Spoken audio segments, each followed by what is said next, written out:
There we go. Alright, so what we're going to start out here with is a Char Axe Warrior. He's wielding 2 axes. One of the big things about the warrior is he's an arms master.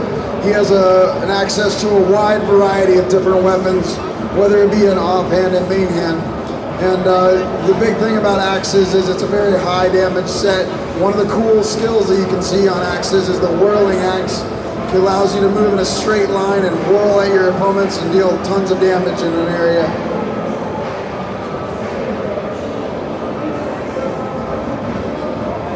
Yeah, as you can see, we design our combat to make it also very dynamic and very visual. So it's not just you see numbers popping out, but you also see like immediate visual feedback of what you're actually doing. Another one of the big things that we do with our skills is they allow you to do a lot of movement. The skills will move you forward and backward and side to side, allowing you to be a very active combat, allowing you to be really into the game. Allows you to dodge attacks from the enemies, and the enemies can also leap at you and do a lot of interesting things with it. Here we have one of our cross-prevention combos, where an Ellie can put down a firewall, and you can do whirling axe through it, which will send fireballs in all directions. I think we're getting owned there.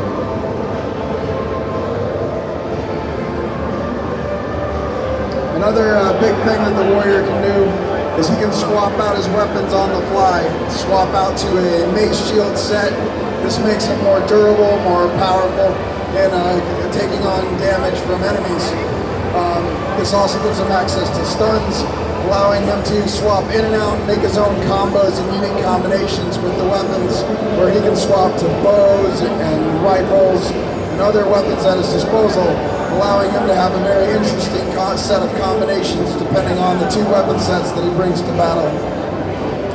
So the thing you see in the background, this is like one of our really big monsters. This is a dragon lieutenant, it's called the Shatterer. And he's like right in the middle of our world. We don't hide him in an instance or in a dungeon. So you can just stumble across him and fight him with all the other players. And I mean, look at the size of that beast, right? That's what we call a proper dragon.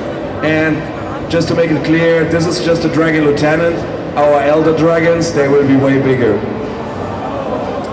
So here's a real good example of the warrior's diversity. He can swap out to his rifle, fight the dragon at range, or really quickly get into a melee fray with any of the monsters that are coming up in his face. This is allowing to go back and forth between all the different ranges of combat, allows him to do many different things in combat, give him a real active, fun feel.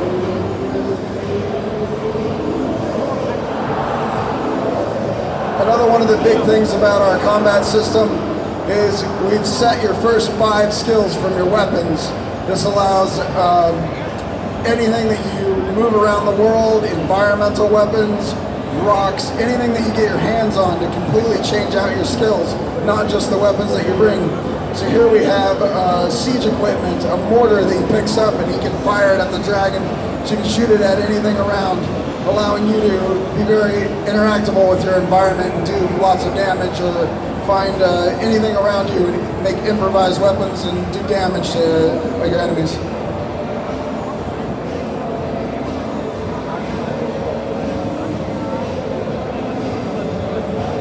These are just one of the many ways that we allow you to swap out your skill bar.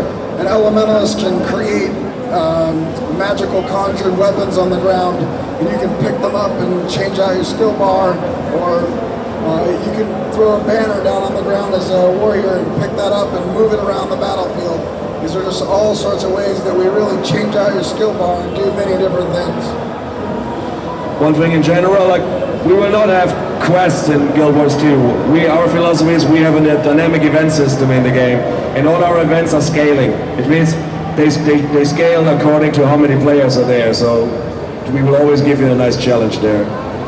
And this really allows you to, no matter how many people are around, no matter what you're doing, you're always excited to see people. They're always helping you defeat enemies or overcoming large 500-foot monsters. It allows you to always be excited around anyone that you see. It's one of our large design goals of Guild Wars, that you're always happy to see anyone anytime you ever see them. Here is one of the, you could briefly see like the cross-profession combo that Izzy was talking about, where the whirling X was while passing through the flaming wall, was throwing fireballs in all directions. These are just many of the ways that we want multiple characters to interact with each other, come up with interesting combos with themselves, and really make combat feel dynamic and interesting as you move through the world. What you're seeing here is we are resing another player. So Izzy, would you talk a little bit about how death works and how we rest people in the game? So death is not as harsh as it is in other games in Guild Wars 2. When you die, you go into a down mode. You don't actually die, you have lots of skills that you can use to try to bring yourself back into the action. And also, anyone can come up and res you at any time. You don't have to have a skill on your bar or be a specific profession to do it. This allows combat to be a lot more powerful, moving, fast action, and more deadly, and allows you to get back into the fray really, really quickly at any moment, at any time. Yeah, if our driver can quickly fake his death, because we can do that, then you will actually see what Izzy is talking about. There we go. So here we go, we've gone into the down state. What you see is you have an unconscious meter. When that goes to 0, you will be what's called defeated, and you can no longer use skills. Until then, you can fight back from the ground. You can't move, but you can do all sorts of attacks from the ground, and the warrior can even get himself back up with every last ounce of his breath and run around and attack for a few seconds before falling over. And here we have someone coming up and resing him, just one of the ways that you can help out your allies and move around the field. You can really quickly get back into the action. And going down is just not the end in Guild Wars 2. One of the things you might notice when you look at the weapon that we are currently carrying, it's glowing blue, and that's because it's currently night. We have a day and night cycle in Guild Wars, and Izzy, there's something to this weapon set, right? It's not just that it changes appearance if it's depending on if it's night or day. Yeah, the weapons normally just gain you life during the day, but at nighttime they switch over to life stealing. It's kind of one of the ways that we've integrated the day and night cycle right into our item system, allowing the items to be really interesting and grab hold of just the day and night, and they become more powerful at night. I just keep an eye open. I always miss when they actually defeat or drive the dragon back. These boss monsters don't just happen on timers like in other games. They can also come in at the end of big event chains or in all sorts of interesting ways through our event system. Our event system is very diverse and has all sorts of number of different combinations and different ways that we can present content.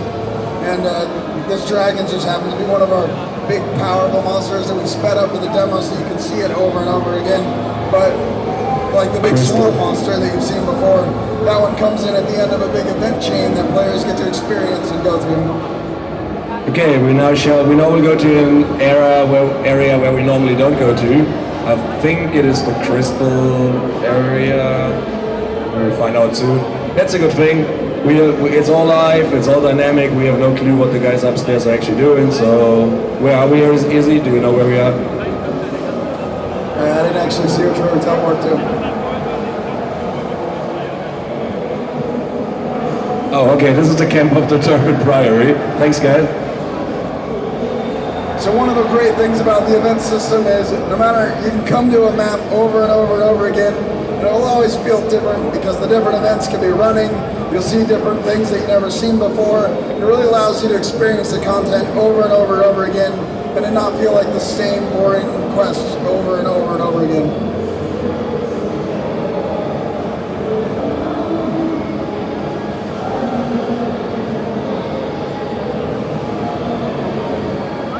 That's a pretty big crystal there.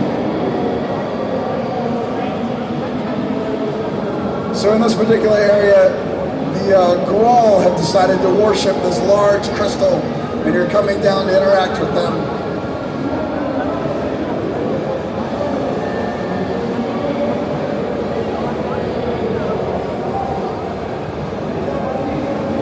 There's many lesser races in Guild Wars that you can interact with, and one of the cool things about later on in the game is you get to decide which one of the lesser races that you really want to become familiar with, and be able to help through their way into the world of Tyria.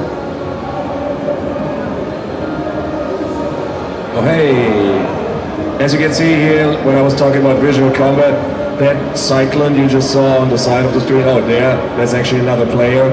It's an elementalist skill that basically turns you into the cyclone. You can cause havoc.